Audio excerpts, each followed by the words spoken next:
सो दोस्तों हमने ना वाइड एंगल में कर दिया, तो वाइड एंगल में कुछ ऐसा दिख रहा होगा, एकदम से बहुत सारा दिख रहा होगा आपको, है ना। तो गाइस गोप्रो के यही फ़ायदे हैं, इसलिए मैं गोप्रो लेने के लिए मैं बोल रहा था ना कि मैं गोप्रो लूँगा, तो उससे बहुत सारे फ़ायदे हैं। तो उसमें 3 एंगल हमको देखने को मिलते हैं। एक तो सिंपल नॉर्मल सा होता है जिससे कि आपने भी फुटेज देखी, एंड ये है वाइड, और इससे एक और बड़ा होता है सुपर वाइड, तो इतना खतरनाक होता है ना। तो गाइस यहाँ पे पता क्या सीन है, देखो मैं आपको दिखाता हूँ, 2 रोड की साइड है ना, तो यहाँ पे से दिखाता हूँ मैं आपको, ये देखो। तो यहाँ पे ना हम अपनी नज़रों से देख रहे हैं ना, तो हमको केवल सामने देखने को मिल रहा है वैसे ना, और इससे देखना है आप यहाँ से देखो, है पूरा इधर भी दिख रहा है, एंड इधर पूरा इधर की साइड दिख रहा है। ओह भाई साहब, तो ये वाइड है, सुपर वाइड में तो पता नहीं कितना होगा भाई।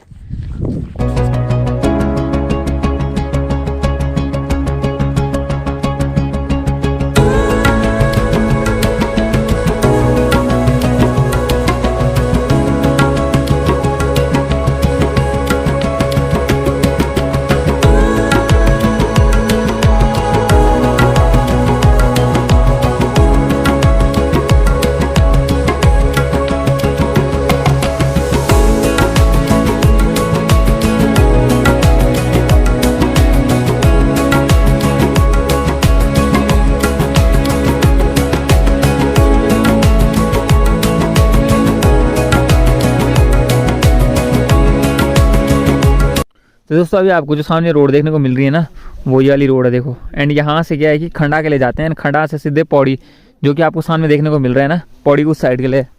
एंड यहाँ से ऊपर है सुमाड़ी गांव, तो हम जाएंगे अभी सुमाड़ी में, वहाँ ऊपर है ना। और यहाँ से कुछ ऐसा लोकेशन देखने को मिल रहा है एकदम मस्त सी, 10-12 किलोमीटर है यहाँ से नीचे के लिए। आपको दिखाते हैं एक बार रोड, एंड पौड़ी दिखाते हैं। यहाँ पर से सामने आपको पौड़ी दिख रहा होगा, दिख रहा है वहाँ। होप गाइस आप लोगों को मज़ा आ रहा होगा, है ना। मेरे को तो बहुत ज़्यादा मज़ा आ रहा है, मज़ा बोलते हैं जिसको एकदम से। एंड अभी सुमाड़ी भी जाते हैं, गोप्रो की बैटरी ख़त्म हो चुकी है, तो पता नहीं अब वहाँ पे शूट हो पाता है कि नहीं हो पाता, उससे इसलिए उसी को बचा के रखे हैं। मैं अभी कर रहा हूँ फ़ोन से शूट, तो चलिए अभी चलते हैं, क्योंकि अभी हमको वो ऊपर आप देख सकते हैं वहाँ ऊपर जाना है, तो वो सुमाड़ी गाँव है। एंड वहाँ शायद सोलर पैनल लगे हुए हैं, है ना, तो वहाँ चलते हैं तो और देखते हैं वहाँ का नज़ारा।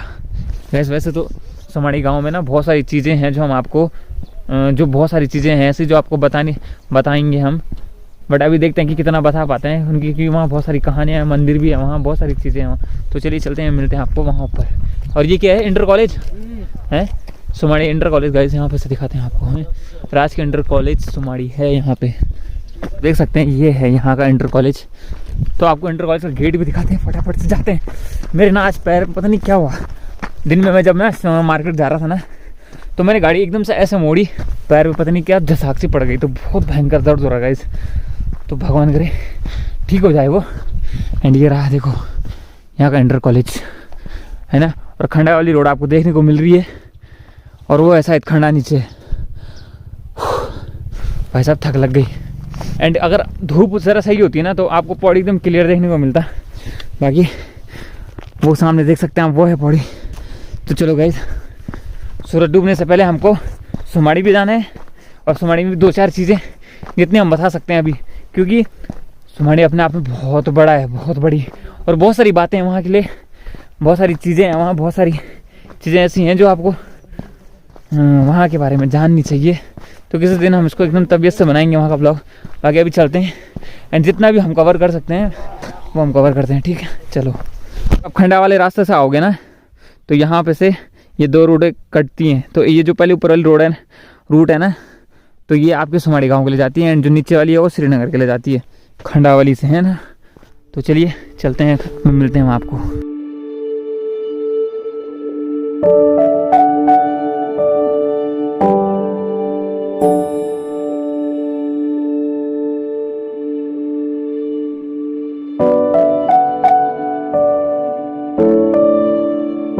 तो दोस्तों हम एंटर हो चुके हैं सुमाड़ी गांव के अंदर, है ना।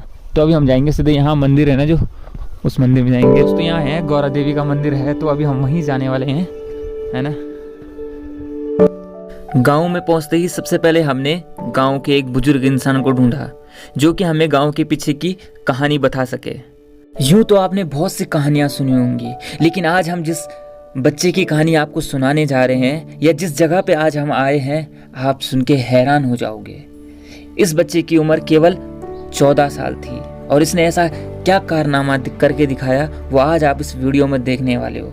इसीलिए आज हम अपने शहर श्रीनगर से दूर सुमाड़ी गांव में आए हैं, जहां पंत दादा के नाम से ये कहानी बहुत प्रचलित है। तो आज आप सुनोगे गांव के एक बहुत बुजुर्ग इंसान से, जो आपको इसको संक्षिप्त में बताएंगे। तो अगर आपको वीडियो अच्छी लगती है तो वीडियो को लाइक जरूर कीजिएगा।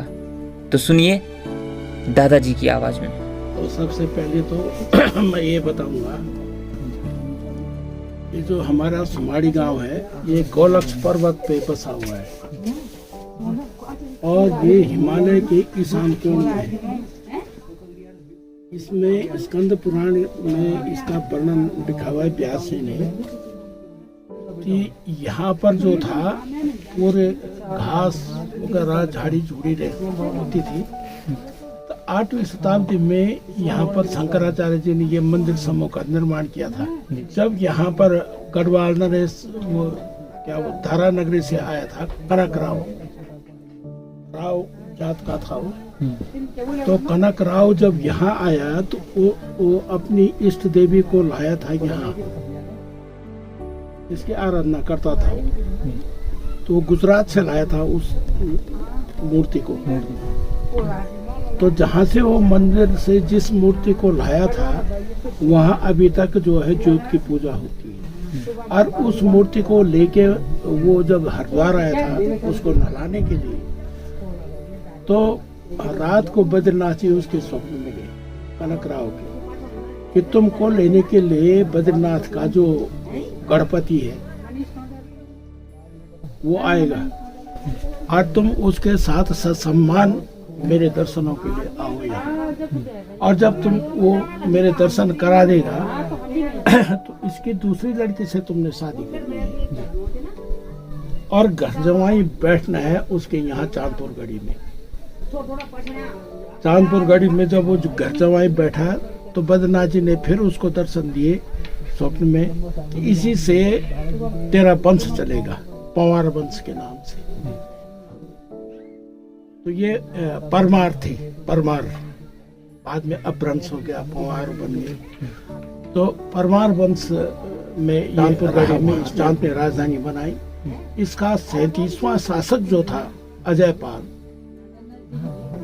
पाल को अपनी राजधानी बढ़ाने का बड़ा शौक था। बड़ा अच्छा शासक था वो, बहुत सुंदर शासक, हिस्ट्री वाले बताते हैं। तो वो जब अपनी राजधानी बनाने के लिए तलाश कर रहा था जमीन को, तो वो देवलगढ़ में आया।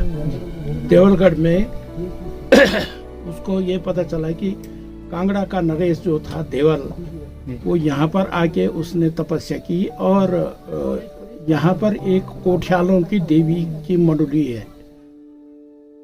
तो उसने वहाँ पर तपस्या की, लेकिन उसने अजय पाल ने कहा कि ठीक है, यहाँ पर उसने तपस्या की है, कोई बात नहीं, मैं यहाँ पर अपनी राजधानी बनाता हूँ। उसने अपनी राजधानी बनाई। अब ये तो 37वां शासक था अजय पाल। अब ट्रांसफर हुआ राजधानी 5 वर्ष के बाद श्रीनगर में स्थापित हो गई। स्थापित वहाँ हो गई, ये सारा दरबार श्रीनगर चले गया। वहाँ गया 48वां शासक मेदनिसा, उसका राज आ गया मेदनिसा का। मेदनिसा की जो औरत थी वो बहुत क्रूर स्वभाव की थी। कुछ उनको ये वो था कि नहीं यार क्या कर लेंगे, वजीर भी हमारा है और राजगुरु भी हमारा, क्या कर लेंगे। लेकिन रानी हठीली थी, उसका क्या अच्छा ऐसा कह रहे हैं, उसका जो नहीं मानेगा उसको जबरन बोरे में बंद करके पूरे गांव के सामने उसको अग्नि के कुंड में जलाया जाएगा। और ये सारे गांव के लोग देखेंगे ताकि दहशत के मारे वो लोग मान जाए, हुक्म मानने के लिए तैयार हो जाए। तो उन्होंने कहा कि ठीक है। उसके बाद में यहाँ पर 14 वर्ष की उम्र में पंथदास जी की उम्र उस समय 14 वर्ष की, ठीक। तो 14 वर्ष के बच्चे ने उसने जाके लोगों को भड़काना शुरू कर दिया। उन्होंने भड़काया 14 वर्ष के बालक ने। वो सर गांव में घर घर में गए कि दादाजी नहीं मानना है, बिल्कुल नहीं। वो रानी क्या कर लेगी हमारा। उनके वंशजों ने हमको दान में दे रखा है, और दान की भूमि में रहने वाले या कोई वो कर देने के अधिकारी नहीं होते। हम नहीं देंगे, मना करो, सहयोग दो मुझे। और उनका साथ किसने दिया? वो जो बहुगुणा जी की लड़की थी, जो गुरु थे, गुरुपाल थे, गुरु थे जो। हाँ गुरु थे, उनकी लड़की थी, एक 9 बरस की उम्र थी। तो वो भी उसके पीछे पीछे, क्योंकि दोनों साथ खेलते थे, तो वो घर में जाते थे कि हाँ तुमने ऐसा करना है, नहीं मानना है, नहीं मानना है, बिल्कुल नहीं मानना है, क्या कर लेगी रानी। और तीसरा पक्ष लिया उन दोनों का, उसकी चाची ने, भद्रा चाची ने, चाची ने।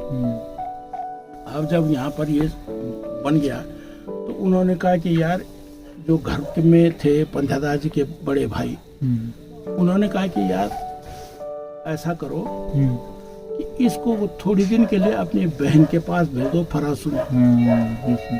फरासू में उनकी बहन थी, तुलसा नाम था उसका, यहाँ से शादी हो रखी थी। तो तुलसा के पास भेज दिया गया इनको। अब तुलसा के पास वो नहीं जाना चाह रही थी। उसने भाई को कहा कि इस समय बिल्कुल नहीं पीक पॉइंट पे हमारा वो प्लान चल रहा है, और इस समय मेरा जाना गांव को छोड़ के ठीक नहीं है। लेकिन उसने कहा नहीं, बहन है, नाराज हो जाएगी, अरे तू जय आ जाए। जबरदस्ती वो अपने भाई को मान देने के लिए वहाँ बहन के पास चले गए। अब वहाँ क्या हुआ, यहाँ फरमान आ गया है कि अगर कोई गांव वाला कर नहीं देता है तो अग्निकुंड में झोंका जाएगा। ये जो देवी का स्थान है हमारा पड़गान, इसके पीछे होता गया गड्ढा, राज दरबार की तरफ से लकड़ी डाली गई और तैयारी हो गई कि कल सुबह जिसकी बारी होगी उसको बोरे में बंद करके राज दरबारी इसमें डाल देंगे। तो वहाँ क्या हो गया, रात को भगवती गई उसके स्वप्न में, गौरा देवी, उन्होंने कहा कि भाई तुम जाओ, और तुम्हारे जाने से जब तुम अपनी बलि दोगे तो तब ये प्रथा बंद होगी। जो रानी के आदेश हैं बंद हो जाएगा, पर तुमको अपनी आहुति देनी होगी। तुम जाओ, ये श्रेय तुम्हारा है। वो उठा, उसने अपनी दीदी को कहा कि भाई ला मेरी धोती दे, मिले गौरा का आदेश। वो पहुंचा यहाँ। जब सुबह अपने घर में आया तो देखा उसने भाई भी रो रहा है, भावज भी रो रही है, उसकी घरवाली कह रही है उसके भाई की कि मैं जाऊंगी, भाई कह रहा है कि नहीं तू बच्चों को देख, मैं जाऊंगा। ठीक, तो उसने कहा नहीं, मेरे लिए खाना बनाओ तुम, सटरस भोजन जिसमें 6 स्वाद हों, चाटने वाला भी, खाने वाला भी, मीठा भी, चरपरा भी, चटनी भी, सब 6 प्रकार का भोजन बनाओ। मैं नहा के आता हूँ। गौरी कुंड में गया, नहाया, खाना खाया। उसके बाद वो वहाँ गया मंदिर में।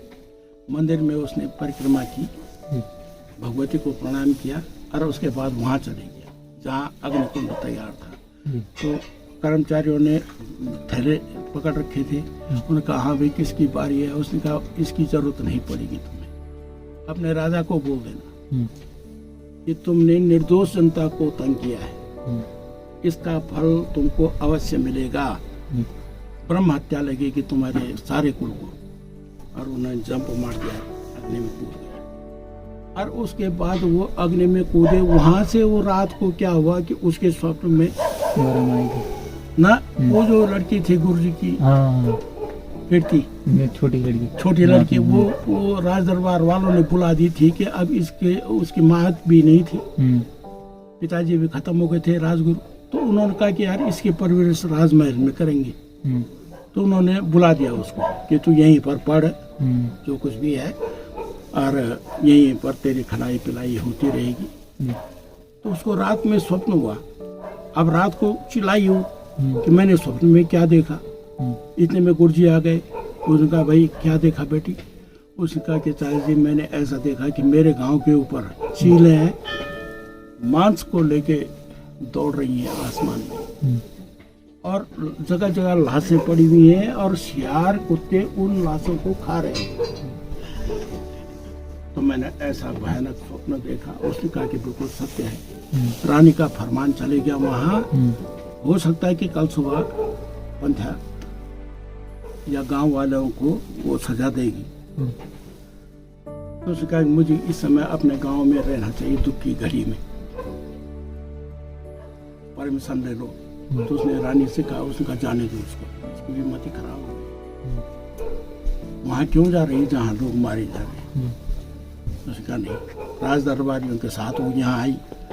वो भी उसने भी भगवती को प्रणाम किया और उसके बाद उस गड्ढे के पास चली गई। उसने देखा कि पंथा तो चले गया।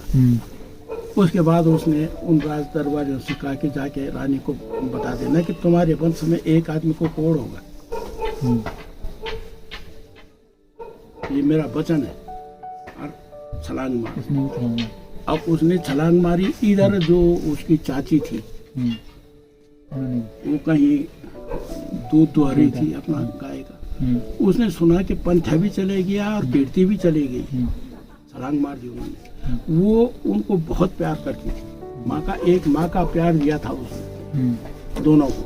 तो वो सीधे जाके सीधे अग्निकुंड में वो भी कूद गई। 3 आदमी कूद गए। अब राज दरबारी चले गए श्रीनगर। उन्होंने रानी ने पूछा कि हाँ भाई क्या हुआ? उसने कहा साहब तुम्हारा तो एक आदेश था, बोरे में बंद करके उसको डालो। उसने कहा बोरे में बंद करने की जरूरत नहीं है, वहाँ तो 3 कूद गए अपने आप। और जो कूद रहे थे वो गांव वालों ने रोक दिया उनको। उसने कहा देखते हैं कब तक नहीं मानते,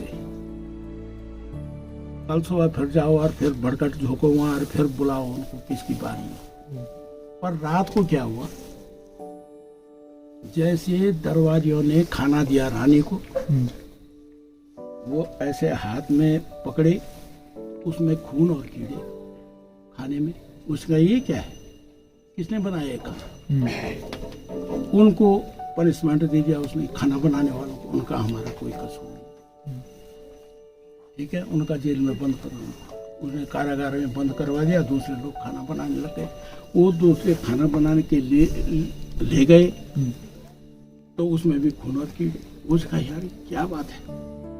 अब एक खाने बनाने वाला उसने साहस करके बता दिया उसको। उसने कहा महारानी जी हमारा कोई दोष नहीं है, दोष आ रहा है इस भोजन में आपके छूने से, विकृति पैदा हो रही है इसमें। एक कैसे भी मान नहीं सकते। वो एक कांच के गिलास में पानी लाया। उसका इसमें देखिए, मेरे हाथ में रखा हुआ है गिलास, आप इसमें देखिए इसमें खून है या कीड़े हैं? उसका नहीं, इसमें कुछ नहीं है। तो उसका अब आप छू के पी लीजिए इसमें। जैसे उसने ऐसे हाथ में उठाया, उसमें कीड़े और खून। उसने कहा यार क्या बात। अब उसका जीना मुश्किल हो गया। उसने आप क्या खाएं? फल को खाते हैं, फल को काटो, उसमें कीड़े। उसने कहा ये तो बहुत परेशानी की बात होगी। अब उन्होंने कहा कि भाई ऐसा करो कि किसी पुछियार को बुलाओ। पुछियारा बोलते थे बग्या को, तांत्रिक को। तब तांत्रिक को बुलाया गया पुरोली गांव से, पुरोला परिवार से। तब वो वहां आया। तब उसने बोला कि रानी जी आपके ऊपर ब्रह्म हत्या लग चुकी है। उसका इसका निवारण तभी हो सकता है जब सुमाड़ी में जहाँ पर इन्होंने बलि दी है वहाँ पर आप जागर लगा के उनको आत्माओं को अवतरित करवाओ और उनसे माफी मांगो। जो अगर वो माफ कर देंगे तब जाके निवारण हो सकता है, नहीं तो नहीं हो सकता। तो रानी ने यहाँ घड़ियाला लगवाया, जागर लगवाया, वो अवतरित हुए। उन्होंने माफी मांगी। उसने कहा ठीक है, ये ब्रह्म हत्या तो तुम्हारा भोजन में कीड़े और खून तो नहीं पड़ेंगे, पर अब ये ब्रह्म हत्या तो रहेगी तुम्हारे अंदर और ये कोढ़ भी होता रहेगा। तो उसके बाद में तब ये प्रथा बंद हो गई। ये थी यहाँ की कहानी। पंचदादा की। बहुत बहुत धन्यवाद आपका, आपने इतनी पूरी कहानी को एकदम संक्षेप में बताया है ना। और उम्मीद है दोस्तों कि आप लोगों को भी पसंद आई होगी पूरी कहानी सुन के, है ना। तो चलिए अभी चलते हैं, क्योंकि अब हमको बहुत ज़्यादा देर हो चुकी है घर जाने के लिए, है ना। अंधेरा देख सकते हैं हम, और आपको रास्ता पता ही है कि कितना ज़्यादा लंबे रास्ते से हम आए थे। तो चलिए अभी हम चलते हैं एंड मिलते हैं आपको सीधे घर पे। सब ताऊ जी बनाई छ नि सब अच्छा पेंटिंग ये देखो ये दादाजी ने बना रखी सारी की सारी सारे हाँ वो पेंटिंग ये देखो वहाँ से देखेंगे तो ये